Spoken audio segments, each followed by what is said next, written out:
how do we help people understand when the merge is finally going to take place, and then why the delays, and why it's important that those delays happen when the developers feel that it's not ready to be rolled out yet, to contextualize, why the delays happen. I think the best way to answer this is to just like walk through what the process has been for the merge and like how we got to where we are today. And that I think puts like the context for like what's left and how soon we can get it out. We launched this beacon chain in late 2020, separate from the Ethereum proof of work chain because there's already so much value on it there. And we wanted to see the proof of stake chain just work for a while with high capital at stake and without issues.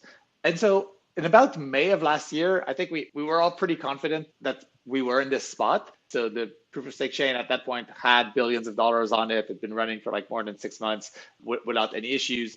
So we started thinking about this idea of like, how do we actually combine this proof of work chain where all the user activity happens, and then this proof of stake chain, which basically is producing empty blocks that don't have any like end user transactions in them. So we first had like a sort of hackathon with all the different protocol developers in May of last year to prototype what like post-merge Ethereum would look like. Can you actually have a system where the beacon chain, which is what we call the proof of stake chain on Ethereum, is the one kind of dictating where the new blocks come in, and then these validators basically run the end user transactions in parallel and kind of get the consensus on that without proof of work.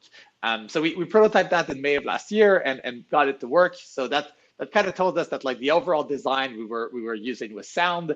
Obviously, it was just a prototype. There were a ton of bugs. So we spent the summer fixing all those.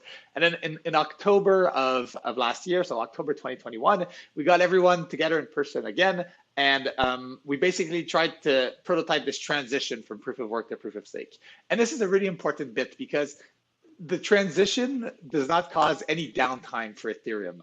And this is kind of crazy when you think about it, because it's like we have this entire chain with all this application, all this value on it, and we want to move it from like one system to another within the span of like 12 seconds.